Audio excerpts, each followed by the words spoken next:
तो hello Kunal. Hi sir. Hello. तो बच्चों, जैसा कि मैंने आपको बताया था, हम लोग एक सीरीज कर रहे हैं जिसमें मैं प्रीवियस ईयर के जो भी टॉपर्स हैं उनको मैं आपसे मिला रहा हूँ एक एक करके। लास्ट इंट्रोडक्शन हम लोगों ने देखा था स्नेहा का, जिसने नीट क्रैक किया था। आज मैं आपके साथ अपने एक बहुत ही होनहार स्टूडेंट को लेके आया हूँ जिसका नाम है कुणाल सहगल। तो Kunal, welcome you on this show. तो बच्चे, सबसे पहले आप बच्चों को अपने बारे में बताइए कि आपने कब एग्जाम क्रैक किया है और अभी आप कहाँ पे पढ़ रहे हैं, किस यूनिवर्सिटी में पढ़ रहे हैं। थोड़ा सा अपने बारे में introduction. First of all, thank you, sir. Myself, Kunal. I am studying in NIT Kurukshetra. I cracked my JEE in the year 2020, JEE Mains plus Advanced. And yeah, I am studying in NIT Kurukshetra in the course of Production and Industrial Engineering. Okay okay, तो अभी कुणाल जो है IIT Kurukshetra में पढ़ रहे हैं। और क्योंकि अभी कुरुक्षेत्र में ही है कुणाल, तो इसलिए हम ये इंटरव्यू जूम पे कर रहे हैं। अभी हमने सामने बैठ के हम नहीं कर पा रहे, लेकिन जैसे ही कुणाल यहाँ पे आएगा तो मैं कुणाल के साथ एक ब्लॉग डाल दूंगा जिसमें आप लोग कुणाल से पर्सनली मेरे साथ बात करते हुए देख पाएंगे। यहाँ पे भी कुणाल को मैंने इसलिए बुलाया है ताकि वो अपने एक्सपीरियंसेस शेयर करे और देखे, आपको बताए कि भाई क्या क्या मुसीबतें और परेशानियां आती हैं जब हम लोग किसी कंपटीशन की प्रिपरेशन करते हैं, हमें उससे कैसे ओवरकम करना है। तो कुणाल, सबसे पहले तो कॉन्ग्रेचुलेशन, तुमने बहुत अच्छा किया बेटे, मैंने तो तुम्हें देखा है। तो सबसे पहले हम लोग को ये बताओ बच्चों को कि कहानी कहाँ से शुरू हुई, कब ये जज्बा आया कि मुझे मेंस क्रैक करना है या एडवांस क्रैक करना है। शुरुआत कहाँ से हुई कहानी की? शुरुआत तो हुई थी मेरी 12th क्लास में। मैं ऐसे ही बैठा हुआ था सबसे लास्ट बेंच पे और एकदम से सर आते हैं मेरे सामने। पहली क्लास है हमारी। तब सर ने स्टार्ट किया था करंट इलेक्ट्रिसिटी। हाँ, तो उसके बाद सर ने स्टार्ट किया एकदम बेसिक से। तब मुझे समझ में आया कि हाँ भाई, स्लोप भी कुछ होता है, इंटीग्रेशन भी कुछ होता है। वहां से चीजें थोड़ी समझ में आनी शुरू हुई। जैसे जैसे समझ में आने लगी, फिर सर ने जे के क्वेश्चन इंट्रोड्यूस करे बोर्ड के ऊपर। तब लगा कि यार हाँ, ये कुछ चैलेंजिंग चीज है जो सब नहीं कर सकते, पर थोड़ा थोड़ा मेरे से हो रहा है। फिर सर ने बताया कि सबके मतलब हलवा टाइप नहीं है ये, सब नहीं कर सकते इसको, मतलब काफी भीड़ करती है बट कुछ लोग ही कर पाते हैं। तो फिर लगा कि हाँ, कुछ चैलेंजिंग करना चाहिए जिंदगी में, मतलब कुछ भीड़ से हटके दिखना चाहिए खुद को। तो मैंने अपने आप को पुश किया इसके अंदर। थोड़ा मुझे लगा 2-3 महीने लगे, ऐसा नहीं था कि मतलब पहले दिन में ही सब कुछ होने लगा। 2-4 महीने लगे, फाइट मारनी पड़ी, तब जाके लगा कि हाँ अब थोड़ा कुछ हो सकता है। बट लगने से कुछ नहीं होता। जब मैंने पहला अटेम्प्ट दिया तो मतलब सेटिस्फाई रिजल्ट नहीं थे मेरे। 90% भी हिट नहीं कर पाया था। बट फिर सर ने ही बोला ये था मेरे को कि तेरा हो जाएगा, होगा ये होगा आपका धीरे धीरे। सेकंड सेकंड अटेम्प्ट था, है ना कुणाल? हाँ हाँ जी, तो सेकंड बच्चों, अटेम्प्ट। जब जब मैं कुणाल से मिला था तो I guess Kunal was in 12th class, है ना? 11th मेरे से नहीं पढ़ा था ये। और मैंने देखा था कि ये बहुत अच्छा बच्चा था, बहुत अच्छा कर सकता था, बट जो विजन था ना वो कंपटीशन को लेके था नहीं उस वक्त, है ना? उसका जो विजन था वो कंपटीशन को लेकर के नहीं था। तो मैंने इसको काफी बोला था कि, क्योंकि मेरे को दिख गया था कि ये बच्चा निकाल सकता है, मैंने इसको काफी बोला कि तुम कंपटीशन के लिए जाओ। और सिर्फ ऐसा नहीं है कि कंपटीशन के लिए जाओ बोलने से कोई बच्चा चला जाता है। उसने उस चीज को समझा, उसको करने की कोशिश भी करी, उस गाइडेंस को फॉलो किया, ये बहुत इंपॉर्टेंट है। इस एक 2 मिनट के डिस्कशन से हमें ये चीज निकल के आ सकती है कि अगर आपका 11th थोड़ा बहुत डाइसी भी गया है, 11th में आपने बहुत ज्यादा मेहनत नहीं की है, तो भी 12th पढ़ते हुए भी आप एग्जाम को क्रैक कर सकते हैं। क्यों कुणाल? हाँ सर, बिल्कुल कर सकते हैं, बिल्कुल। मतलब मेरा तो 11th एकदम जीरो था। मतलब जैसे था कि अगर मैं 11th में जब पास हुआ, उसके बाद मैं 11th में सब कुछ भूल गया था, और 12th में आया तब भी इतना स्ट्रॉन्ग नहीं था जो मैं पहले पढ़ा हुआ था कुछ। तो मैं बस 11th में तो 12th में तो बस मैंने खाली फिजिक्स फिजिक्स के बेस पे मैं 90% तक हिट कर पाया था। बस खाली physics, no maths, no chemistry, nothing. Just physics. वो भी सिर्फ 12th की physics, not 11th mathematics, nothing. बिल्कुल। तो कुणाल, ये बताओ बच्चों को कि 12th में आने के बाद जब तुम्हें लगा कि भाई मुझे करना है, तो वो 11th का पोर्शन कैसे कवर किया और उसमें कितना टाइम लगा कवर करने में तुम्हें? पहले तो मैंने सर से बात की कि सर मुझे कितना करना चाहिए, कि 11th में मतलब क्या क्या है जो मुझे करना चाहिए। तो वो सर ने बताया कि 11th में अगर तुम खाली मैकेनिक्स मैकेनिक्स कर लो, स्टार्टिंग वाला पार्ट, रोटेशन तक कर लो बस। कि तो उसमें क्या होता है, क्योंकि बहुत सारे क्वेश्चन ऐसे होते हैं जो 12th के साथ 11th मिक्स होके आती है। इलेक्ट्रोस्टैटिक्स का क्वेश्चन होगा प्लस साथ में मैकेनिक्स का पार्ट हो जाएगा वो एफपीडी वाला, तो उसके साथ तुम्हें आना चाहिए वो चीज। तो सर ने मेरे को बस सैटरडे संडे अपनी क्लास में मुझे बुलाते थे अलग से, जब 11th क्लास पढ़ाते थे। तो उसमें पूरे बच्चे 11th के होते थे, मैं 12th का अलग से बैठा था, तो सर मेरे को बार बार पॉइंट आउट भी कर देते थे बीच बीच में। तो वो काफी चैलेंजिंग था, मतलब अच्छा था। सब बच्चे फ्राइडे तक काम कर रहे हैं, मैं सैटरडे संडे में लगा रहा हूँ अपना, प्लस अपने स्लीपिंग आवर्स कम करके कुछ एक्स्ट्रा एफर्ट मारना ही पड़ेगा फिर तुम्हें कुछ अलग करना है तो 11th मैनेज हो जाती है, इतना टफ भी नहीं है, क्योंकि अल्टीमेटली ड्रॉप ईयर में सबको सब कुछ पढ़ना पड़ता है।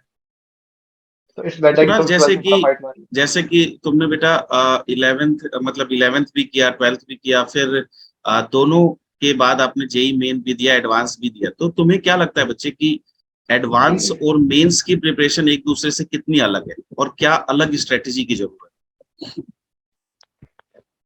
एडवांस और मेंस एकदम ही, मतलब जितना मैं समझा उतना तो मुझे तो लगता है कि अलग है। मतलब मेंस के अगर किसी बच्चे को जाना है तो उसको ज्यादा थोड़ी बहुत क्रैमिंग करनी पड़ेगी, फॉर्मूलाज वगैरह याद रखने पड़ेंगे, नोट्स को बहुत ज्यादा बार रिवाइज करना पड़ेगा, क्योंकि उस टाइम हमारे पास क्वेश्चन ज्यादा है, टाइम कम है। और मतलब मेंस अगर इस लेवल पे, तो एडवांस इस लेवल पे, मतलब एडवांस में लॉजिकल थिंकिंग चाहिए, प्लस फॉर्मूला बिल्डिंग चाहिए, प्लस हमें प्रेजेंस ऑफ माइंड चाहिए कि हम क्वेश्चन पढ़ के जल्दी से जल्दी मैनिपुलेट करें उसको और फॉर्मूला बनाए और करें। तो ये सब चीजें मैं 2 महीने में समझ गया था जब मैं कोचिंग में था। सर की गाइडेंस भी थी वहाँ पे, 2 महीने में समझ, कुछ लोग और भी थे जो गाइड कर रहे थे, 2 महीने में समझ गया था मैं कि ये मेंस और एडवांस एकदम अलग है। तो मेरा स्टार्टिंग से ये था कि यार मेंस सब करते हैं, मुझे एडवांस करने का है, चाहे भले ही मुझे है? रिजल्ट ना मिले बट मेरे को एडवांस में जाना है। तो मैं स्टार्टिंग से ही मैं एडवांस वाले क्वेश्चन लगाया करता हूँ। मतलब ये नहीं था मेरा कि मेरे को 2 घंटे में 200 क्वेश्चन करने हैं। मेरा ये था कि मैं 2 घंटे में 4 क्वेश्चन करूँ, बट वो 4 क्वेश्चन अच्छे से होने चाहिए। हम्म। क्वालिटी, मैंने क्वालिटी पे ध्यान दिया, क्वांटिटी पे ध्यान नहीं दिया बाद में फिर। तो बेटा यहाँ से दो चीजें निकल के आती है। एक तो आती है नोट्स, नोट्स मेकिंग कैसे होनी चाहिए। दूसरा, सेल्फ स्टडी का जो टाइम है वो कितना होना चाहिए अगर आपको एग्जाम को क्रैक करना है। तो इन दोनों बातों पे थोड़ा सा आप प्रकाश डालो कि कितना कितना हमें नोट्स कैसे प्रिपेयर करने हैं, कितने नोट्स प्रिपेयर करने हैं, किस सब्जेक्ट के करने हैं, और हमें कितनी देर सेल्फ स्टडी करनी या फर्स्ट ईयर नोट्स है ना, कुछ लोग मैं देखता हूँ कि बच्चे बहुत कॉम्पैक्ट नोट्स बनाते हैं स्टार्टिंग में जब टीचर पढ़ा रहा होता है, तो उसको कॉम्पैक्ट नहीं रखना चाहिए हमको, क्योंकि अगर हमको जब हम दोबारा रिवाइज करेंगे तो कुछ चीजें और निकलते हैं जो हम रिफाइन कर सकते हैं कि उसके ऐड ऑन करना, तो उसकी जगह नहीं बचती है फिर वो पूरा बिल्कुल। घिच पिच हो जाता है। तो फिर क्या है, कोई भी चीज अगर क्लमसी लगती है तो हम उसको पढ़ नहीं पाते हैं। तो हम्म। नोट्स को एकदम साफ साफ और थोड़ा खुला खुला बनाए, ताकि जब दोबारा दोबारा रिवाइज करें तो कुछ चीज हमें इंपॉर्टेंट नोट करें तो वो जगह हो उसके लिए। उसके अंदर प्लस वैल्यू एडिशन सर कर ने जैसे पाए। बताया, हाँ जी हाँ जी हाँ जी, वैल्यू एडिशन बहुत जरूरी है ये चीज। मतलब अगर हम कभी कोई नोट्स पढ़ते हैं या कोई दूसरी बुक रेफर करते हैं, तो अच्छा क्वेश्चन आता है, तो एटलीस्ट उसको लिख बिल्कुल पाए हम कि अच्छा क्वेश्चन था यहाँ पर कुछ। बिल्कुल। और सर ने दूसरा क्वेश्चन क्या था सर आपने? दूसरा क्वेश्चन ये रिविजन का पूछा था पूछा मैंने था। बेटा कि किस सब्जेक्ट्स में नोट्स बनाने चाहिए या सब में बनाने चाहिए। आपने किसने बनाए थे, आपने किस सब्जेक्ट? मैंने सब में नोट्स बनाए थे। मतलब फिजिक्स में नोट्स जरूरी है, क्योंकि कुछ कुछ लॉजिकल थिंकिंग होती है जो टीचर बताता है, फिर हम बाद में भूल जाते हैं उसको, कि क्वेश्चन को अप्रोच कैसे करना है। तो उसके स्टेप वाइज होना चाहिए हमें कि how to approach this question, this type of question. क्योंकि जेई में क्वेश्चंस अलग आते हैं, वो समझ में आता है, बट टाइप सेम रहता है। हम्म। मतलब उसी, मतलब कहीं ना कहीं कंसेप्ट सेम ही रहता है, बस वो थोड़ा घुमा के पूछते हैं और कुछ नहीं होता है। तो वो हमें रिवीजन होनी चाहिए उस चीज की अच्छे से। प्लस यहाँ पे केमिस्ट्री के एक, नोट्स बहुत जरूरी है। यहाँ हाँ केमिस्ट्री के पे ही ऊपर में आ रहा था। यहाँ पे बच्चों का एक क्वेश्चन रहता है कि सर इनऑर्गेनिक केमिस्ट्री जो होती है वो लगभग क्रैमिंग का पार्ट है, उसमें ऑब्वियसली थोड़ी बहुत अंडरस्टैंडिंग भी है, but most of the topic are for cramming. तो उसमें नोट्स हम कैसे बनाएं और वो नोट्स क्रिस्पी कैसे करें, क्योंकि इनऑर्गेनिक में तो सारा इंपॉर्टेंट है, सारी लाइनें लिखनी पड़ जाएंगी, तो उसको क्रिस्प कैसे कर हम्म। सकते हैं हम? तो ऐसा कर सकते हैं ना, पहले हम लोग एनसीईआरटी में हाईलाइट कर लें हर चीज। जैसे मैंने किया था, पहले मैंने एनसीईआरटी पढ़ा और कुछ कुछ चीजें हाईलाइट कर ली कि हाँ इससे कुछ एक्सेप्शन हाईलाइट कर लिया हमने। जो ट्रेंड है, लॉजिकल ट्रेंड है, वो तो हमें क्या ही पढ़ना, वो तो नोट्स में होता ही है। बट एनसीईआरटी में एक्सेप्शन हाईलाइट करके उनको अलग पेन से, अलग कलर से स्टार लगा के, मैं तो कहूंगा रेड पेन से करो क्योंकि अलर्ट का साइन है वो, तो रेड पेन हम्म। से उसको अलग से लिखे अपनी कॉपी में। प्लस कुछ चीजें ऐसी तो जो हमें याद, कुछ स्ट्रक्चर्स होते हैं अलग अलग, इनऑर्गेनिक ऑर्गेनिक में। तो मैंने तो क्या किया था कि अपने रूम के अंदर जब भी मुझे कुछ मिलता, मैं हर बार हर रोज एक पेज ऐड कर देता, रूम में चिपका देता। जैसे सुबह ब्रश वगैरह कर रहे हैं, घूम रहे हैं, थोड़ा बहुत रिवाइज करते रहो, जितनी बार रिविजन होगा उतना सही रहेगा। तो ये बहुत अच्छी बात है। जैसे मेरा अभी सामने पीछे एक ब्लैंक पेपर लगा होगा, अगर मुझे कुछ मिलेगा तो मैं उसमें अपने आप लिख दूंगा, तो आलस नहीं आता इसमें कि मेरे को चिपकाना है, कुछ पहले से लगा रखा है। तो ये हम्म। जरूरी है। मतलब अगर जितना तुम रिविजन करोगे ना, मतलब डेली डेली का, उतना ही हो पाएगा। और मैं तो ये कहूंगा कि पेपर से 2 महीने पहले तो शुरू कर दो इनऑर्गेनिक का और ऑर्गेनिक का रिवीजन बहुत अच्छे से, हम्म, तभी याद रहेगा, नहीं तो सब साफ हो जाता है पूरा, बहुत वॉलेटाइल है ये। बिल्कुल। तो सेल्फ स्टडी का टाइम क्या है और किस रेशियो में होना चाहिए, मतलब हमें फिजिक्स को कितना टाइम देना है या केमिस्ट्री को कितना टाइम देना है? हम्म। पहले तो हमें ये पता होना चाहिए कि मतलब हमारा स्कोरिंग सब्जेक्ट क्या है। मतलब ऐसा मैं नहीं कहूंगा सब बच्चे कहते हैं कि केमिस्ट्री स्कोरिंग है, मेरा पर्सनली केमिस्ट्री स्कोरिंग नहीं है। तो तुम्हें पहले पता होना चाहिए कि तुम्हारा तुम्हारा स्ट्रेंथ क्या है, तुम्हारा वीकनेस क्या है। तो ऐसा भी मत करो तुम वीकनेस को स्ट्रेंथ बनाने के चक्कर में तुम पूरा टाइम उसमें लगा दो और लास्ट में आके फॉकअप हो जाए। तो हम्म, सबसे बढ़िया है तुम अपने स्ट्रेंथ को और स्ट्रेंथ कर लो कि अगर तुम्हारे स्ट्रेंथिंग वाले पार्ट में मान लो एडवांस करना है 50 मार्क्स आ रहे हैं तो तुम उसको 70 पहुंचा लो। हम्म, और वीकनेस वाले को तुम जो जिसमें तुम पास भी नहीं हो सकते या तुम थोड़ा मतलब कट ऑफ तक क्लियर कर सकते हो तो उसको तुम 30 तक ले आओ, 20-30 तक ले आओ। तो मैं यही कहूंगा कि ऐसा मत करो कि स्ट्रेंथ वाले पार्ट को बिल्कुल रिवीजन ही नहीं करना है घर पे आके। हम्म, अगर तुम्हारी बुक स्ट्रेंथ है ना तो बल्कि तुम उसको थोड़ा फालतू दो। अगर तुम हर चीज 3-3 घंटा पढ़ रहे हो रोज, तो स्ट्रेंथ वाले पार्ट को 3.5 घंटा पढ़ लो बल्कि। बिल्कुल सही बात है। मेरा भी यही मानना है कि जो आपका स्ट्रेंथ है उसको तो और ही मजबूत करना चाहिए आपको। और मैं एक बच्चों को जनरली हाँ एक जी। रेशियो बताता हूँ कि अगर आपको 6 आवर्स की सेल्फ स्टडी करनी है तो like 3 hours, 2.5 hour to 3 hour आपको मैथमेटिक्स को देना चाहिए, एंड देन आपको हम्म। फिर फिजिक्स को देना चाहिए, एंड देन केमिस्ट्री को देना चाहिए। 3:2:1 का रेशो होना चाहिए, और वीकेंड पे ये रेशो को रिवर्स कर दो। यानी कि जब आप फिजिक्स पे या केमिस्ट्री पे आ रहे हो तो उसको 3 कर दो, मैथ को 1 कर दो। तो ये मैं एक थोड़ा सा गाइड करता हूँ, हम्म। इसके बारे में तुम्हें क्या कहना ये बिल्कुल सही है क्योंकि इसमें जब हमने रिवर्स किया ऑर्डर तो उसमें क्या हो रहा है कि जो हमारा केमिस्ट्री वाला पार्ट है उस पे हमको ज्यादा टाइम मिल रहा है वीकेंड वाले टाइम पे। वीकेंड पे वैसे ही हम लोग यूजुअली फ्री रहते हैं, क्लासेस नहीं होती है, तो उसमें हम और अच्छे से फ्रेश माइंड से पढ़ाई कर सकते हैं। तो ये भी बहुत सही है, बहुत अच्छा लगा ये तो। है? अच्छा कुणाल, एक और चीज बच्चों का जो मिथ रहता है, और हम लोग जहाँ पे मैं पढ़ा रहा हूँ, आप पढ़ रहे हो, वहाँ पे एक ये बहुत बड़ा हाइप है कि बोर्ड का जो प्रिपरेशन है वो अलग चीज है और कंपटीशन का प्रिपरेशन अलग चीज है। तो जब हम बोर्ड पे फोकस कर रहे हैं तो हम कंपटीशन नहीं क्लियर कर सकते हैं। तो हमें पहले बोर्ड पे ध्यान देना चाहिए, एंड देन हमें कंपटीशन पे आना चाहिए। तो इस बात में कितनी सच्चाई है? यार देखो, अगर एक मुझे एक बात बताओ कि सब सेट पढ़ते सब सेट पढ़ते हैं सारे। अगर कंपटीशन अगर एक पूरा यूनिवर्सल सेट है तो बोर्ड उसका एक छोटा सा सबसेट है। तो अगर तुम एक यूनिवर्सल सेट पढ़ लोगे तो सबसेट तो अपने आप ही क्लियर हो गया ना, खत्म हो गई बात वही पे। अगर तुम लोग कंपटीशन पढ़ रहे हो तो तुम्हारा पूरा माइंड एकदम वास्ट क्वेश्चंस के लिए प्रिपेयर हो चुका है। तो बोर्ड तो उसके आगे मतलब कैसे बताऊं, मतलब वही है कि बस एक हलवा मिल रहा है उसको तुम जितना जल्दी खा सकते हो उतना जल्दी खा के साइड में करो। अगर तुमने कंपटीशन कर लिया है, प्रिपेयर कर लिया, तुम बोर्ड को 10 डेज में रिवीजन करके विद आंसर राइटिंग तुम खत्म कर सकते हो। क्योंकि तुमको डेरिवेशन सही बात। करने आती है, तुम्हारे माइंड में सब कुछ ही है, तुमको कुछ नहीं करना है, तुमको बस हल्का सा आंसर राइटिंग प्रैक्टिस करनी है कि let us assume this this this then we do this this this hence prove, बस ये सब कुछ ऐड ऑन करने हैं, बाकी तुमको सब कुछ आता ही है। इसका कुछ इशू बिल्कुल नहीं होता बिल्कुल। उसमें। मैंने खुद ऐसे किया था। मैंने 12th के अंदर 11th और 12th थोड़ा फिजिक्स पढ़ा, पूरा केमिस्ट्री पढ़ा, मैथ्स पढ़ा, बट 15-20 दिन पहले जब लगा बोर्ड आने वाले, हम आंसर राइटिंग प्रैक्टिस किया तो निकल गया बिल्कुल सब कुछ और बिल्कुल। अच्छा स्कोर आया काफी। तो आंसर राइटिंग प्रैक्टिस थोड़ा सा बस हमें थोड़ा ध्यान देना होता है 10-15 दिन पहले, बाकी प्रिपरेशन का कोई ऐसा अलग सा कोई सीन नहीं है जो एक हाइप क्रिएट हो रखा है।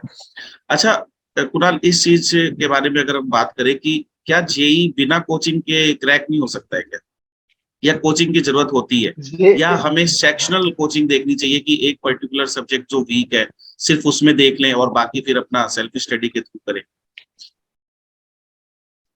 ये तो मतलब बच्चे टू बच्चा डिपेंड करेगा। मतलब कोई ऐसा बच्चा है जो बिना प्रेशर के अच्छा पढ़ रहा है तो उसको हम प्रेशर देंगे, तो उस पर एक्सपेरिमेंट करने वाली बात होगी कि हम उसको प्रेशर देकर पढ़ाएं, क्या पता वो अच्छा ना करता उसका प्रेशर वाला कुकर फट जाए। तो अगर कोई बच्चा है जो अपने आप से मतलब स्टार्टिंग से वो अच्छा चलता आ रहा है स्कूल में तो उसको कोचिंग की जरूरत नहीं है, नहीं, अगर क्योंकि मैं कोचिंग वाले उसको प्रेशर देंगे तो।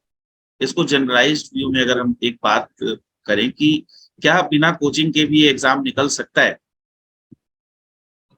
क्यों नहीं निकाल सकता, सब कुछ पॉसिबल है सर। बिना कोचिंग ठीक है, के भी हाँ। बिना कोचिंग के निकल सकता, but you need proper guidance. Hmm, plus कोई ऐसा तुम्हारा मेंटोर हो जो तुमको बुक्स बता सके, तुम्हारे को क्वेश्चंस में हेल्प कर सके, सबसे बड़ी बात तुम्हारे डाउट रिजॉल्व कर सके। हम्म, तो जरूरी नहीं है कि हर कोचिंग तुमको डाउट रिजॉल्विंग फैसिलिटी दे तुमको। बड़ी-बड़ी कोचिंग है बहुत, जो डाउट रिज़ॉल्विंग नहीं देती है मतलब फैसिलिटी। हम्म, तो तुमको एक ऐसा मेंटर अपने पास होना चाहिए, मतलब तुम्हारा को ढूँढना चाहिए उसको, जो तुमको अच्छे से गाइड करे, तुम्हारे प्लस डाउट्स रिज़ॉल्व करे। मेन ज़रूरी है, डाउट रिज़ॉल्व करना बहुत ज़रूरी है इस पूरी जर्नी का। मेंटोर का बहुत इम्पोर्टेंट रोल हो जाता है। तो मेंटर होना। आपकी इस जेई की जर्नी में आपके कौन कौन से मेंटोर थे जिन्होंने आपका पूरा साथ दिया, और मतलब जिनको थोड़ा बहुत क्रेडिट जाता है? एक तो सर आप ही थे बहुत बड़े, एक प्लस मेरी दीदी थी जिनके साथ, जिनको मिलाने के लिए मैं आपसे लेके आया था एक बार रात में। आपने बोला था हाँ घर से बुला के लाना। हाँ हाँ, प्लस एक मेरे भैया हैं, जो खुद ही वो एनआईटी से पास आउट, आईआईएम से पास आउट है। बिल्कुल और एक मेरे और सर हैं, वो भी, उनको भी काफी अच्छा, वो भी मेरे साथ अभी भी, मतलब जैसे आप लिंक्ड में है, वैसे वो भी मेरे साथ अभी भी लिंक्ड में है। बिल्कुल। मतलब है दो चार लोग। प्लस सबसे बड़ी चीज होती है घर का इन्वायरमेंट, कि घर हम्म, वाले तुमको कितना सपोर्ट कर रहे हैं। बिल्कुल क्योंकि ऐसे बोल के छोड़ देना कि हाँ मैंने कोचिंग लगवा दी है अब तो खुद पढ़ी, ये सब नहीं होता है। घर का माहौल, कि भाई घर में ज्यादा शोर ना हो, तुमको प्रॉपर टाइम दिया जाए, टाइम पे बिल्कुल खाना वाना मिल जाए प्रॉपर। तो घर का बिल्कुल इन्वायरमेंट भी बहुत जरूरी है। बिल्कुल सही बात। तो आपका आपकी तो मैं फैमिली से मिला हूँ, मम्मी बहुत ही सपोर्टिव रही है। मम्मी तो she is so proud having you as her son. तो मैं तो मम्मी से मिला भी हूँ, और मतलब मिलते ही रहता हूँ, कभी कभार मुलाकात हो जाती है। ऑब्वियसली सब लोग ही प्राउड करते हैं यार खुद पे। अच्छा, इसके बाद अगर हम बात करें बेटा, तो जैसे मैं नीट वाले बच्चों के साथ बात कर रहा था, तो नीट की जो प्रिपरेशन होती है उसमें एनसीईआरटी का बहुत तगड़ा रोल है। मतलब पूरी बायो, पूरी केमिस्ट्री लगभग एनसीईआरटी से आ रही है। जेई की प्रिपरेशन में एनसीईआरटी का कितना बड़ा रोल है? और एनसीईआरटी के अलावा हम, अगर तुम गाइड कर सको बच्चों की, कि क्या रिसोर्सेज तुमने यूज किए थे अलग अलग सब्जेक्ट में? हम्म। एनसीईआरटी देखो, सबसे पहले तो inorganic inorganic line to line आती है एनसीईआरटी में, डायरेक्ट लाइन पूछेंगे, डायरेक्ट एकदम। हम्म, और ऑर्गेनिक में भी डायरेक्ट पूछेंगे वो तुमसे, वो मतलब कुछ फिगर रहते हैं, मतलब कुछ फिगर्स रहते हैं, उनसे डायरेक्ट पूछा जाएगा कि किस चीज का फिगर है ये, या फिर इसके बारे में बताओ, या फिर कुछ नाम दे दिया जाएगा तुमको, तो उसका फिगर आइडेंटिफाई करके बताओ। जैसे डायरेक्ट रहता है फास्फोरस के क्वेश्चन। स्ट्रक्चर्स पूछ लेते हैं, नाइट्रोजन के कंपाउंड हाँ, के स्ट्रक्चर्स पूछ लेते हैं। पेनिसिलिन पेनिसिलिन पे हम्म, पूछेंगे, एजोडाइज पे पूछ लेते हैं। मतलब हम्म, केमिस्ट्री एवरीडे लाइफ का चैप्टर है, और बायोमोलिक्यूल्स से डायरेक्ट आ रहा है, एकदम डायरेक्ट। उसको तो मतलब जब तुम कोचिंग में जाओ, किसी के बिना कहने की जरूरत ही ना पड़े कि पढ़नी है, तो पेनिसिलिन से ही पढ़ लो। ठीक हम्म, है। प्लस जो ये ब्लॉक पी ब्लॉक के क्वेश्चन है, वो एकदम डायरेक्ट रहते हैं। मेन रहता है कि इन फिजिकल केमिस्ट्री में मेरे को भी सर ने बताया था, एन की बुक कर लो पूरा, उसमें न्यूमेरिकल्स बहुत अच्छे अच्छे हैं, वो पूरा कर लो, मतलब वो काफी सही रहता है। प्लस अब आते हैं मैथ्स पे। मैथ्स में एनसीईआरटी तो मैं क्या ही बताऊं, मैथ्स की एनसीईआरटी तो मतलब अच्छी बुक है, बट इतना वास्ट मतलब नहीं है, अप वो टू दी वो थोड़ा मार्क सही नहीं है। है, जेई मेंस के लिए up to the up mark to the नहीं है। मार्क, बिल्कुल, हम मेन कह से सकते हैं एडवांस के ऐसा। लिए अप टू द मार्क नहीं है। तो नहीं। हाँ, तो अगर तुमको पढ़ना है तो सिंगेज की आती है बुक्स, हम्म, वो ले सकते हो तुम। और मैं तो कहूंगा, अगर तुम्हें मेन से करना है ना, मैं तो कहूंगा तो तुम प्रीवियस ईयर ले लो। प्रीवियस ईयर एडवांस के क्वेश्चन सिंगल करेक्ट वाले, और प्रीवियस ईयर मेंस के क्वेश्चन, मेंस के तो सब सिंगल करेक्ट ही होते हैं, वो ले सकते हो। हम्म, प्लस अब जो न्यूमेरिकल आंसर टाइपिंग वाले आ गए ना, मतलब कि up to the one integer और अप टू टू इंटीजर्स तक करेक्ट आंसर आते हैं, तो उसके लिए भी तुम लोग को पिछले पुराने एडवांस के जो पेपर्स है ना, उनका तुम्हें न्यूमेरिकल इंटीजर वाले क्वेश्चन करने चाहिए। ठीक है। ये तो मतलब ये सब तो वो चीजें जो तुम्हें करके करके ही जानी है, अगर तुमको बहुत अच्छा करना है तो मेंस के अंदर, मतलब प्रीवियस ईयर तो तुमको करके जाना है, क्योंकि प्रीवियस ईयर से बहुत क्वेश्चन आते हैं मेंस में अब। प्लस हाँ, ये मैं मानूंगा कि मेंस का लेवल अब थोड़ा कम हो चुका है जब से एनटी आया है। तो हम्म, तुमको ऐसा नहीं है कि खाली हार्ड क्वेश्चंस पे ध्यान देना है, इजी क्वेश्चंस पे भी ध्यान देना है। कभी कभी हार्ड के चक्कर में इजी रह जाते हैं हमारे, इजी वो रह हो नहीं जाता है। पाते। बहुत अच्छी बात है प्लस ये बहुत अच्छी बात हाँ। बोली है आपने कुणाल, की कई बार हम बहुत ज्यादा कुछ क्रिटिकल थिंकिंग में चले जाते हैं, तो इजी चीजें हमारे सामने हम्म। नहीं आती हैं। तो बिल्कुल बहुत अच्छी बात है ये, इस चीज का हमें ध्यान रखना चाहिए। और एक और चीज, बच्चों के अंदर एक काफी फेमस बुक है एससी वर्मा। एससी वर्मा को लेकर आपकी क्या राय है? इसको कब करना चाहिए, या अभी इसका टाइम चला गया है, अब हमें दूसरी बुक्स उठानी चाहिए, या एससी वर्मा एवरग्रीन बुक है? एचसी वर्मा कभी आउटडेटेड नहीं हो सकती। एचसी वर्मा जो बेस बनाती है बच्चे का, वो कोई बुक नहीं बना सकती। मतलब उस बुक के अंदर ऐसा है ना, तुमको मतलब लाइफ एग्जांपल से तुमको तुम्हारे कंसेप्ट बिल्डिंग होती है, उसके बाद उसमें अनसॉल्व क्वेश्चंस रहते हैं। वो बुक सबसे बेस्ट बुक मानता हूँ मैं उसे, सबसे इंटरेस्टिंग बुक लगती है पढ़ने के लिए भी, क्योंकि उसमें वो हम्म, मंकीज वंकीज बने रहते हैं, तो वो काफी इंटरेस्टिंग लगता है। थोड़ी प्लस इंटरेस्टिंग हो जाती है। एचसी वर्मा के बाद, हाँ एचसी वर्मा के बाद तुमको एक बुक है सिंगेज, वही सिंगेज का बोलूंगा, सिंगेज का काफी अच्छा लेवल चल रहा है। या कुछ लोग इरोडॉव वगैरह लगाना शुरू करते हैं शुरू से। यार तुमको एनसीईआरटी क्वेश्चन आते नहीं और तुम इरोडॉव लगाने लगे हो तो कोई फायदा नहीं उसका। कि तुम वीडियो सोल्यूशन देख देख के लगा रहे हो तो उससे कुछ फायदा नहीं है। तो तुम सिंपल डीसी पांडे ले लो, डीसी पांडे की अच्छी बुक है। प्लस फिर वो ले लो, अच्छी वो अच्छी वर्मा तो है ही। अच्छी वर्मा बिगनर लेवल बुक बोलूंगा मैं आपकी डेट में। अब वो एडवांस लेवल बुक नहीं रही है, बिगनर लेवल बुक है, तो तुम स्टार्टिंग से अच्छी वर्मा से कॉन्सेप्ट सीख सकते हो। पर हाँ, एचसी वर्मा तुमको ऐसे बुक नहीं देगी तुम कि तुम्हारी बहुत तुमने बुक पढ़ी तुमको आ गया, हलवा नहीं है वो बुक ऐसी तुम्हें थोड़ा सोचना पड़ेगा उसके बारे में, तब तुमकी कंसेप्ट बिल्डिंग होगी तुम्हारी। क्योंकि जो ये बुक होती है एस एल अरोड़ा जो तुम बोर्ड्स में पढ़ते हो, वो तुम्हें सब कुछ तुम्हारे हाथ में देके रख सकती है कि तुम हाँ ये सब कर लो। एचसी वर्मा तुम्हें ऐसी बुक नहीं देगी, तुम्हें सब कुछ सोचने के लिए मजबूर करेगी। तो वो अच्छी बुक है, एडवांस के पॉइंट ऑफ व्यू से बहुत अच्छी बुक है एडवांस वर्मा। और मैंने बताया डीसी पांडे, मैथ्स के लिए। डीसी पांडे में लिमिटेड क्वेश्चन है। मैथ्स के लिए सर मैंने बताया सिंगेज की आती है मैथ्स की। मैथ्स में क्या है, मैथ्स में तुमको कंसेप्ट सीखना है, उसके बाद क्वेश्चन लगाने जितने हो सके उतने क्वेश्चन लगा लो मैथ्स के, क्योंकि मैथ्स में प्रैक्टिस से ही होगा। बिना प्रैक्टिस के मैथ्स नहीं होगा। कोई बंदा सोच रहा हो कि मैं खाली रिवीजन करके चला जाऊँ नोट्स की, मेरे से मैथ्स का क्वेश्चन निकलेगा, मैं कह रहा हूँ एक भी नहीं होगा। हम्म। तो मैथ्स के लिए तुम्हें हैंड्स ऑन प्रैक्टिस चाहिए, जितना तुम दिमाग में सोच पा रहे हो फिगर्स के बारे में। अभी यार तुमको कुछ इक्वेशन है, तुम्हें ये नहीं पता ग्राफ कैसे बनता है उस इक्वेशन का, तो कैसे करोगे तुम? बहुत सारे क्वेश्चन खाली हम्म। ग्राफ बना के सॉल्व हो जाते हैं बिल्कुल सही। मैथ्स में। हाँ, तुमको ट्रिक्स लेने चाहिए। कभी कभी ऐसा होता है कि क्वेश्चन बहुत लंबा जाता है, बट अगर तुम एन का कुछ दे रखा हो तो उसमें तुम एन की वैल्यू 1 2 3 पुट करके तुम ट्रेंड पकड़ लो उस क्वेश्चन का, तो वो क्वेश्चन ऐसे हम्म। सॉल्व हो जाए। हम्म। तो ऐसा नहीं है कि हर क्वेश्चन तुम्हें कंसेप्ट वाइज आना है, कुछ क्वेश्चन तुम्हारे को स्मार्टली हैंडल करने में आने चाहिए थ्री में। बिल्कुल।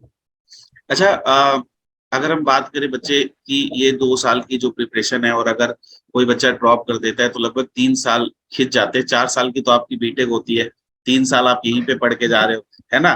तो ये लगभग 3-4 साल का जो प्रेशर है, इसे कैसे हैंडल करना है कुणाल बच्चों को, और ये आपने कैसे टैकल किया था ये प्रेशर? जितना मैं देख पा रहा हूँ कि जैसे मैं तो बस खाली, अगर मैं बताऊं कि मैं ड्रॉप ईयर में जब मैं था तब मैंने एक ना फुल चांस लिया था, मतलब जेई के लिए फुल जिसको बोलते हैं, पूरा अच्छी तरह अपने आप को डेडिकेट करके। बाकी 12th तक तो बस मेरा ये था कि मेरे को एक सब्जेक्ट अच्छे से समझ में आ रहा है तो मैं समझता चला गया। मैंने ये नहीं था प्रेशर वाइज कि मुझे ऐसे करना है ऐसे करना है, ऐसा कुछ नहीं लगा मेरे को। मुझे मजा आया था इसलिए मैं कर रहा था उसको। बट अगर मैं बात करूँ प्रेशर की, जैसे ड्रॉप ईयर में होता है, तो मैं समझता हूँ कि अगर कोई बच्चा कोटा वोटा में या कहीं भी पढ़ रहा है, जहां मर्जी पढ़ रहा है किसी कोचिंग में, तो उसके ऊपर जो प्रेशर रहता है, टेस्ट सीरीज का प्रेशर, घर वालों से प्रेशर जो रहता है, प्लस अगर कभी कभी मार्क्स कम आते हैं उसका प्रेशर, प्लस तबियत खराब हो जाए उसका प्रेशर। तो मैं तो ये कहूंगा कि अगर तुम कोई चीज को स्ट्रेस लेके पढ़ोगे ना, तो उसमें कभी डिफॉर्मेशन ही होगी, उसमें कभी भी मतलब वो कभी एनहांस नहीं हो सकती वो चीज। हम्म। तो बिना स्ट्रेस बिल्कुल के सही पढ़ो बात। आराम से, मतलब समझ समझ के पढ़ो एकदम। और हाँ, टेस्ट सीरीज को थोड़ा सीरियसली लो, मैं तो ये कहूंगा। कुछ लोग बोलते हैं टेस्ट सीरीज है कुछ छोड़ना, हर टेस्ट को सीरियसली लोगे ना, तब जाके तुम्हारे बॉडी में वो चीज बैठ जाएगी कि टेस्ट की तरह कोई बात नहीं, दे आएंगे हम। तो नर्वसनेस और एंजाइटी नहीं होगा जिस दिन तुम्हारा पेपर होगा, तुम्हें नया नहीं लगेगा कुछ। फिर कुछ लोग क्या करते हैं, टेस्ट वेस्ट कुछ देते नहीं है सीरियसली, और जिस दिन एग्जाम एग्जाम होता है उस दिन उनके हाथ पैर कांप रहे होते हैं, फिर ठंडे पड़ हाँ, जाते हैं वो बिल्कुल लोग। सही बात है। बिल्कुल। तो ये टेस्ट सीरीज का ही और मेरा अगला पॉइंट था कि टेस्ट सीरीज मतलब कहाँ से करें, और आपने कितनी टेस्ट सीरीज करी थी, पेपर से कितने दिन पहले टेस्ट सीरीज शुरू करें, और हमें पेपर तक लगभग कितने टेस्ट लगा के जाने चाहिए? अच्छा, ठीक है। देखो मेरा ये था कि मेरी 12th में 0% प्रिपरेशन थी, 12th में 0%, मुझे बस खाली फिजिक्स आती थी। बट स्टिल मेरी दीदी ने मेरे को एक टेस्ट सीरीज दिलवाई। बस मुझे यूं बोली कि बस जाके बैठ के आ जाना। नंबर कितने भी है, मेरे नंबर नेगेटिव भी आए थे, -4 -3 ऐसे नंबर भी आए थे। मैं पब्लिक प्लेटफॉर्म में बोल रहा हूँ एक बार, सच बात है कोई ये। बात नहीं। तो उससे क्या हुआ ना, मुझे उससे मुझे बैठने में मतलब मुझे ये पता लगा कि मुझे 3 घंटे बैठना कैसे है वहां पर। प्लस उसमें मेरे को एक फायदा और हुआ, जब मैं एडवांस की टेस्ट में बैठा तो मुझे समझ में आया कि मुझे 3 घंटे बैठना है, फिर 2 घंटे का ब्रेक है, फिर 3 घंटे बैठना है। तो वो मेरे को जो 8 घंटे का लग रहा था उसमें मेरे को सेटिंग देनी आई आराम से। और उस सेटिंग में मेरे को पढ़ाई में भी, जैसे मैं सेटिंग देने लगा, मुझे 3 से बाद मैं पेपर दे के आया तो मैं सेटिंग बनी।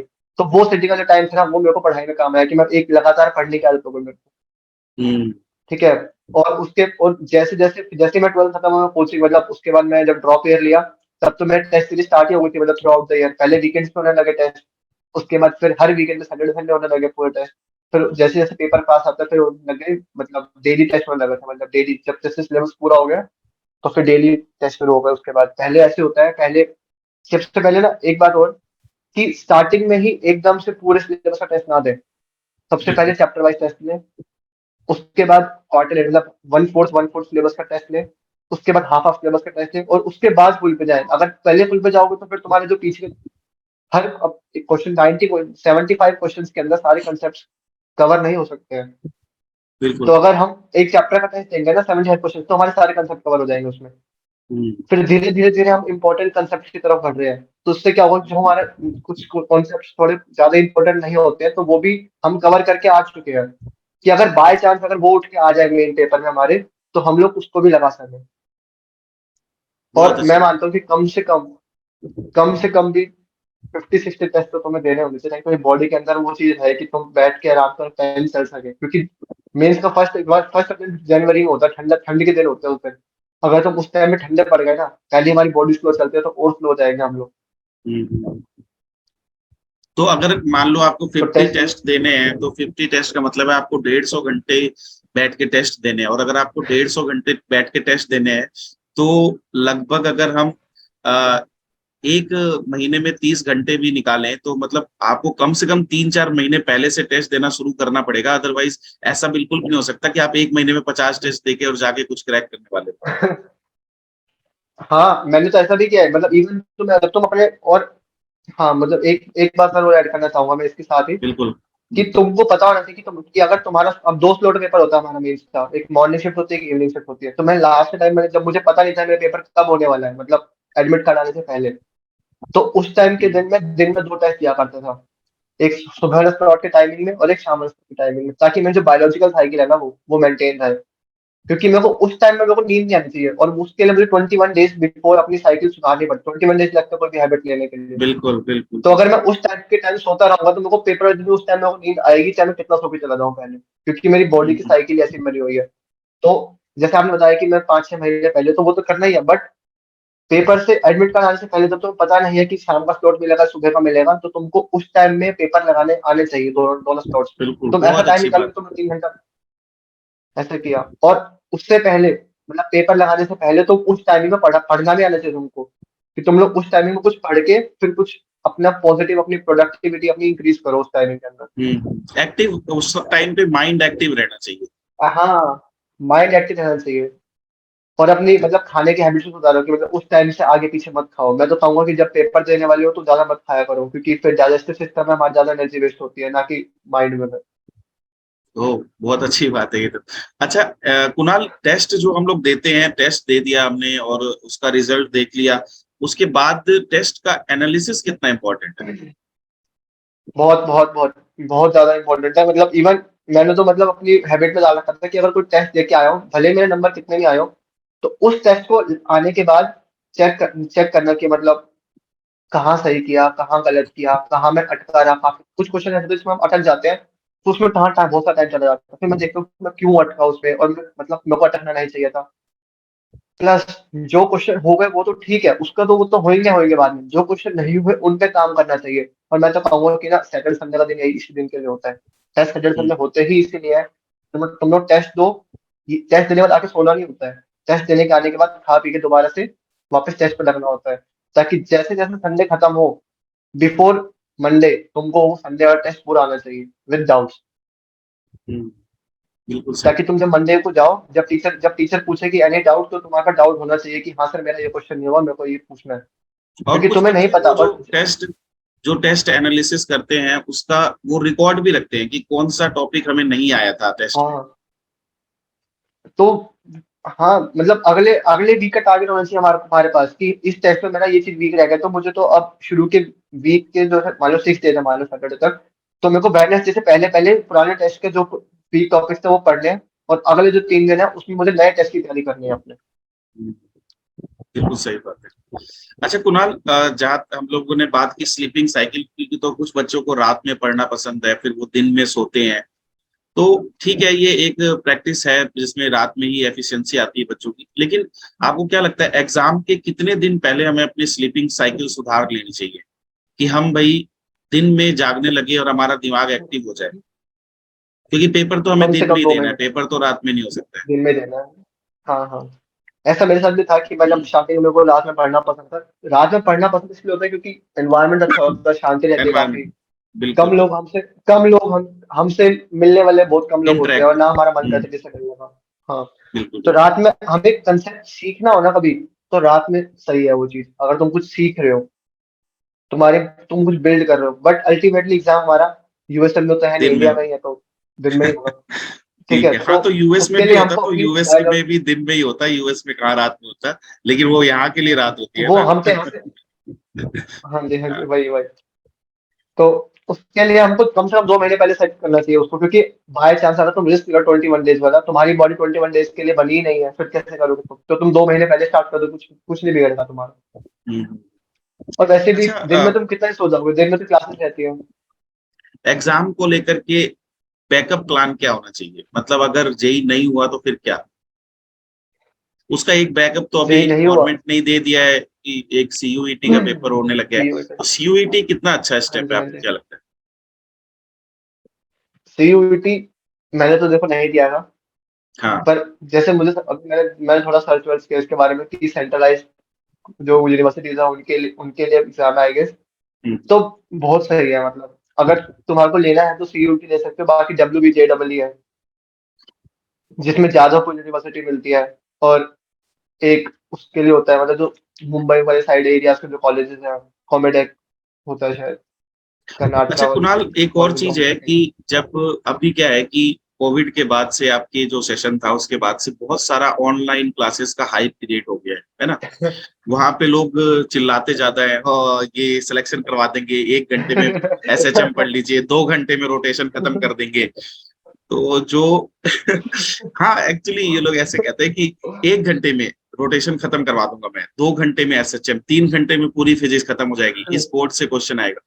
ये जो एक हाइप क्रिएट हुआ है इससे काफी डिस्ट्रैक्शंस आ रही है। अगर आप ऑनलाइन क्लासेस के कमेंट्स को पढ़ेंगे तो वहां पे लोग ज्यादा इंटरेस्टेड हैं टीचर की पर्सनल लाइफ में, बजाय इसके कि जो टीचर कंसेप्ट सिखा रहे हैं। पढ़ा ऑनलाइन कैसे रहे हैं। ऑनलाइन क्लासेस एक बहुत अच्छा जरिया है स्टडी करने के लिए, लेकिन ऑनलाइन क्लासेस को इफेक्टिवली कैसे हम लोग यूटिलाइज करें? ऑनलाइन क्लासेस को इफेक्टिवली यूज करने के लिए बच्चों को डिस्ट्रैक्शन से बचने के लिए किन चीजों का ध्यान रखना है? थोड़े से कम समय में इस बात को अपना कंप्लीट। ठीक, सबसे पहले तो ये कि जो ऑनलाइन क्लासेस है ना, जो बोलते हैं कि 1 घंटे में करा दो, 2 घंटे में करा दो, वो ना अपनी रिवीजन करें, ना कि हमें पढ़ा रहे हैं। उनको अपनी रिवीजन करने के पैसे मिल रहे हैं, वो ना कि पढ़ाने के पैसे मिल रहे हैं, ये मान लेना।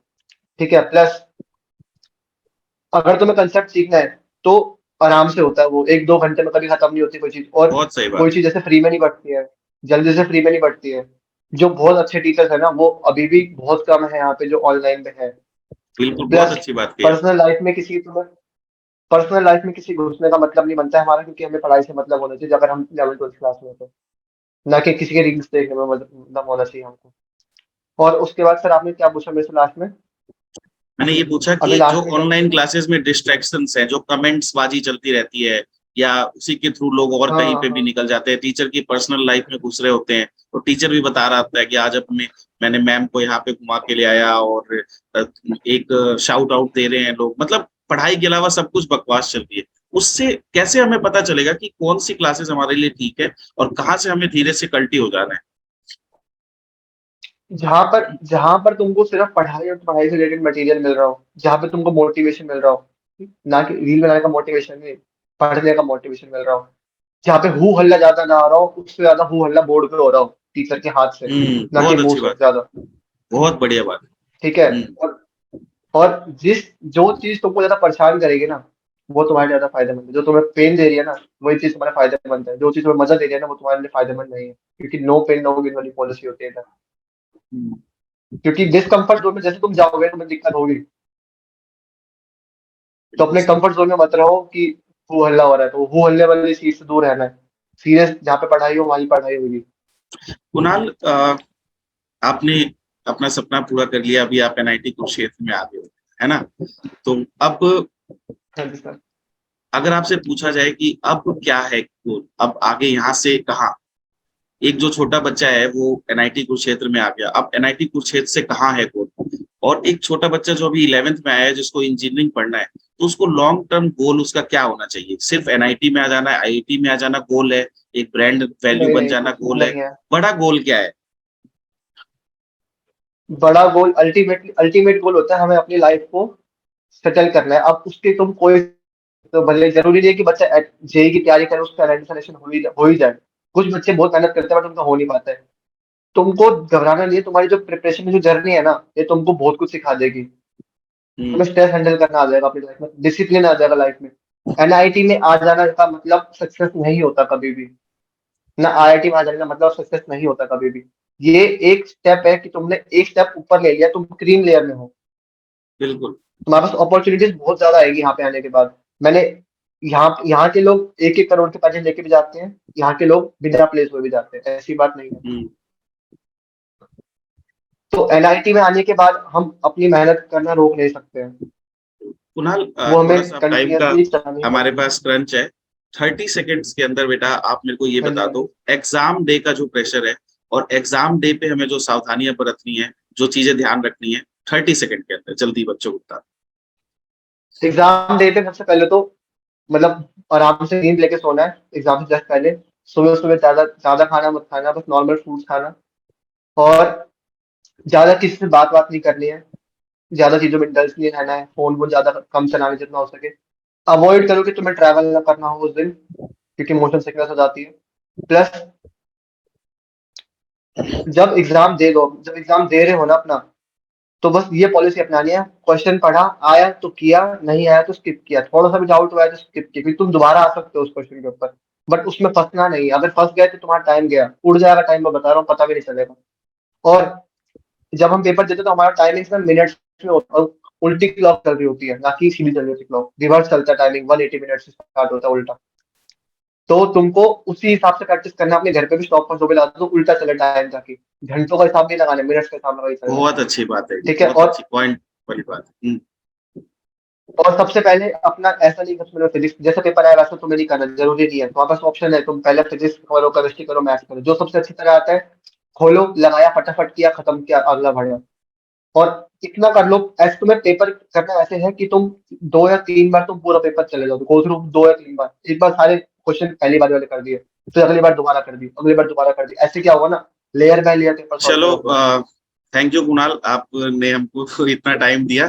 ठीक है, और अभी थोड़ा सा टाइम का कमी है बेटा, है ना, फिर मेरे को अभी क्लास लेने भी जाना है। तो बहुत अच्छा लगा तुमसे बात करके, जब भी यहाँ पे आओ मेरे से मिल के जाना, ठीक है। और ऑल दी बेस्ट आगे के लिए श्योर सर। अपनी। अभी तुम्हारे एग्जाम्स भी आएंगे, सेमेस्टर एग्जाम्स, उसमें अच्छा करो और आगे हाँ जी, कुछ हाँ जी। बढ़िया करो लाइफ थैंक यू में, सर। इससे भी अच्छा, ठीक है। All the best, have a nice day, है ना, ठीक है बेटा। Thank you sir. Thank you sir, bye bye.